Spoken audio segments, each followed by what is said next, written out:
The house looked ordinary in the winter dusk, a pale rectangle set back from a quiet French street, the garden asleep under a thin veil of frost, the curtains drawn against the cold. Neighbors would later say the evening felt like any other, that if you walked past you could almost hear a radio murmuring inside, a family settling in.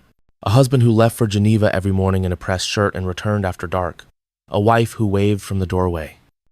2 children who traced little fog halos on the car windows with their breath.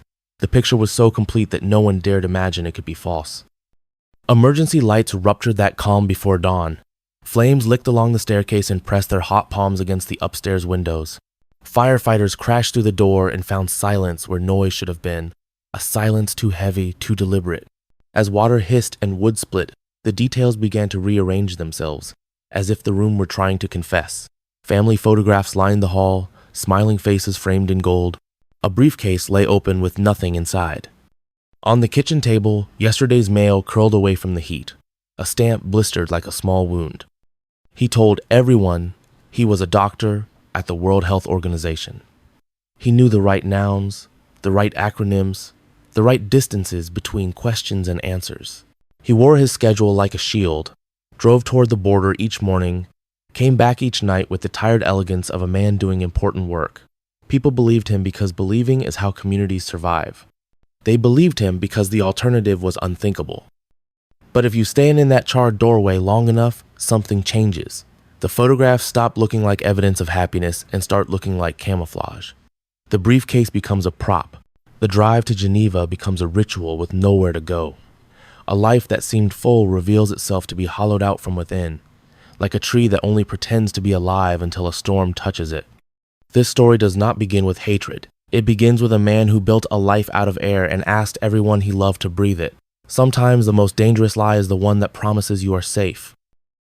In the small French town of Prevessin-Moëns, near the Swiss border, Jean-Claude Romand was the kind of man everyone waved to. He was quiet, polite, intelligent, the sort of neighbor you'd ask for advice about insurance or medicine. To his parents, he was a successful doctor at the World Health Organization in Geneva. To his wife, Florence, he was a devoted husband. To his children, a gentle, loving father. Everything about him radiated calm confidence, the neat handwriting in his planner, the spotless car, the crisp shirts. He ironed himself. He attended family dinners, read bedtime stories, sent postcards from business trips, and never once raised his voice. But beneath that still surface was a void. Every morning, Jean-Claude put on his suit, kissed his wife goodbye, and drove toward the Swiss border. But he never reached the WHO building. He'd pull over at a rest stop, park, and sit for hours reading medical journals, newspapers, anything to look busy. Then, at dusk, he'd drive home and tell stories about colleagues, meetings, and projects that didn't exist. He was not a doctor. He was not an employee of WHO. He was, in truth, nothing at all. But people saw what they wanted to see, a quiet success story. And Jean-Claude understood something dangerous. If you look the part long enough, the world will play along. For years, his deception grew roots. He handled his parents' savings, promising to invest them safely in Swiss funds. He guided friends' finances with confidence.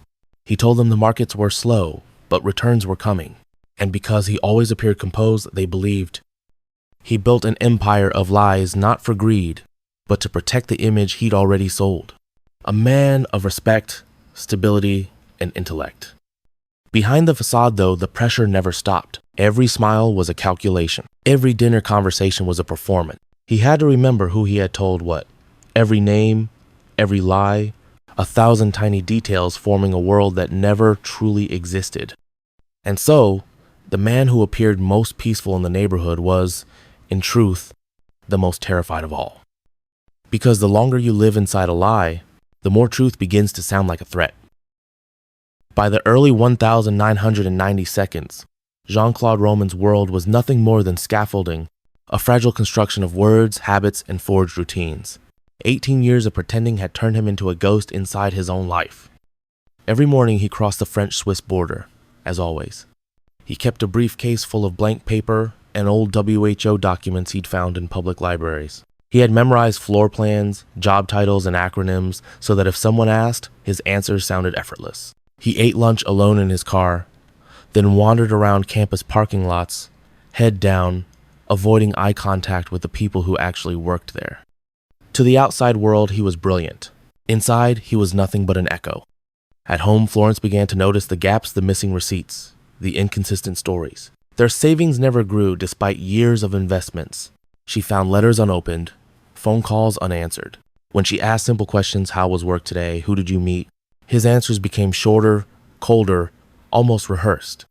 Meanwhile, the lies demanded more fuel. Jean-Claude borrowed money from his parents, his friends, even his mistress, always with the same calm assurance. Just until the Swiss fund matures, you'll get everything back soon. But the accounts were empty. The returns didn't exist. And the debt, moral, emotional, financial, was piling up like snow before an avalanche. He stopped sleeping. Some nights, he stood by the window for hours, staring at the dark trees that lined the property. He wasn't imagining escape, only silence. He began writing notes, shuffling papers, creating fake documents, as if by organizing the illusion he could make it real again. But even the best lies have expiration dates. Florence told him she wanted to see proof of his work. His friends demanded their money back. A meeting with WHO officials was approaching, one that could expose him completely. He was out of time, and in the corner of his mind, a single terrible thought began to grow. If the truth destroys everything, perhaps there should be nothing left to destroy. The day before the fire, Jean-Claude drove to his parents' house for dinner. They smiled, proud of their son, the doctor, proud of his life, his children, his success. He smiled back, a practice, empty curve of the lips. Underneath, his thoughts were as still and cold as the lake near Geneva. He knew the storm was coming, and he had already decided the world would never see him fail. January 9th, 1993. Akiet Saturday in Prévessin-Moëns. Snow fell softly against the windows, the kind of snowfall that muffles sound, making the world seem peaceful, forgiving. Inside the Romand home, Jean-Claude prepared breakfast for his family. Florence, still sleepy, poured coffee. Their children, Caroline and Antoine, laughed in the next room. It was a morning that should have been ordinary. But behind Jean-Claude's calm expression, something irreversible had begun. He had spent the previous night staring at a calendar, tracing the date with his finger. The calls were coming, the bank inquiries, the meeting at WHO he could never attend. Everything he built the lie that had become his life was hours away from collapse. He told himself it was mercy, that he couldn't bear to see them suffer the shame of his exposure. But the truth was simpler, darker. He couldn't bear to be seen. Florence turned her back for a moment. He struck. A single motion, clinical, detached, the kind of act done not in rage but in quiet desperation. Then he went to his children's room. No shouts, no chaos, only silence afterward. The kind of silence that feels like the world has stopped breathing. Afterward, he drove calmly to his parents' house, nearly an hour away. They greeted him with warmth, unaware. His mother prepared lunch. His father asked about the markets. Jean-Claude smiled, the mask still in place. And then again, the same terrible ritual. He kissed his parents, and even the family dog, then returned home. He arranged the scene like a man arranging evidence of his own disappearance. Pills scattered, papers burned, gasoline poured across the floorboards. He lay down, struck a match, and waited. But the fire betrayed him. It did not consume him. Rescuers found him unconscious, barely alive, surrounded by the ruin of everything he had claimed to love. When he awoke in the hospital, the truth came undone like a seam finally snapping. The investigators found no record of employment at WHO, no salary, no office, no degree. Every document he had ever shown was false. The house, the car, the trips, all built on borrowed money and belief. For 18 years, one officer said, he didn't just lie to others. He erased himself until the lie was all that remained. In the weeks that followed, France became obsessed. How could a man live 2 decades inside fiction? How could someone so calm, so ordinary, destroy his entire world rather than speak the truth? Jean-Claude Romand had finally become what he had always been, a man without identity, without past, without face.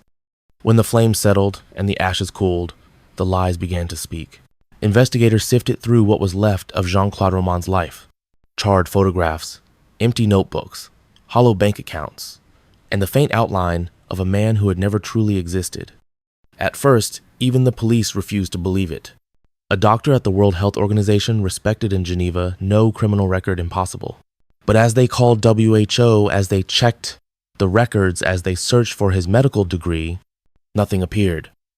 No diploma, no employee file, no trace of a man named Jean-Claude Romand in any professional register. It was as if he had been a rumor pretending to be a person. In custody, he was calm, disturbingly calm. He answered questions in a soft voice, with the same composure he'd worn all his life. He described his routine, the drives to Geneva, the hours in parking lots, the lies to his family. When asked why he killed them, he said, "I couldn't face them knowing who I really was." He spoke not like a man confessing to murder, but like someone admitting to a mistake in arithmetic. Psychologists called it pathological narcissism, a need so extreme to be admired that he'd rather destroy everything than be exposed. Others described him as a man addicted to illusion, a living void. One psychiatrist wrote, "He didn't kill his family out of hatred. He killed the witnesses to his emptiness." The trial began in 1996, 3 years after the fire. Journalists filled the courtroom. The nation watched as the man who once fooled everyone now sat in silence. Small in his gray suit, the mask finally gone. Survivors' relatives, neighbors, friends testified in disbelief. Each one repeated the same sentence. "Betrustet him." That trust had been his weapon. It was sharper than any blade, quieter than any gun. It allowed him to build an empire of lies, and when it fell, it buried everyone beneath it. The jury deliberated less than 6 hours. Life imprisonment, minimum of 22 years before parole. He nodded once, as if he'd expected it. As if, in a strange way, the sentence was a form of relief, someone else finally deciding the end of his performance. In the years that followed, he read the Bible. He told visitors he had found peace. He wrote letters of repentance. Some believed him. Others thought he was simply playing the final role in his long career of deceit, the penitent man, because for someone like Jean-Claude Romand, the truth was never a destination. It was just another mask to wear. In the years after his conviction, Jean-Claude Romand faded quietly from headlines, but not from memory. He became a presence that lingered not for what he did, but for what he revealed about the human need to believe. Even now, when people in France speak his name, they lower their voices. It is not just the story of a murderer. It is the story of a man who erased himself to keep a fantasy alive. In prison, he crafted a new identity again. He read philosophy and scripture, spoke gently to priests, told journalists he had discovered faith. Some saw humility. Others saw another mask. He described his crimes as a moment of blindness, a phrase so delicate it almost dissolved the horror. And yet, every word reminded the world that the line between truth and performance is thinner than we wish to admit. Writers tried to capture him, to decode him. In 2000, Emmanuel Carrère published L'Adversaire, The Adversary, a chilling reconstruction of Romand's life. Carrère concluded that Romand wasn't possessed by evil in the supernatural sense. He simply became the adversary to himself, a man whose fear of being nothing drove him to destroy everything. The book became a mirror for readers. How much of what we call ourselves is built to impress others? How many lies do we tell small, polite, necessary before one of them begins to live on its own? Years later, Romand was granted parole. He left prison a gray-haired man, quiet, almost invisible. He moved into a monastery-like community, helping the elderly, living under supervision. Some said he was redeemed. Others whispered that he had simply found a new stage, an audience that would believe in his transformation. The house in Prévesines-Moëns no longer stands. Where it once stood, there is only grass and a few trees that survived the fire. Neighbors still avoid walking past at night. They say sometimes, when the air is cold and still, you can almost hear a car door shut, a man leaving for Geneva at dawn, driving toward a life that never existed. He lived as a doctor, a husband, a father, a believer, but he was none of those things. In the end, Jean-Claude Romand proved that a lie can have a heartbeat, and that sometimes it beats longer than truth itself.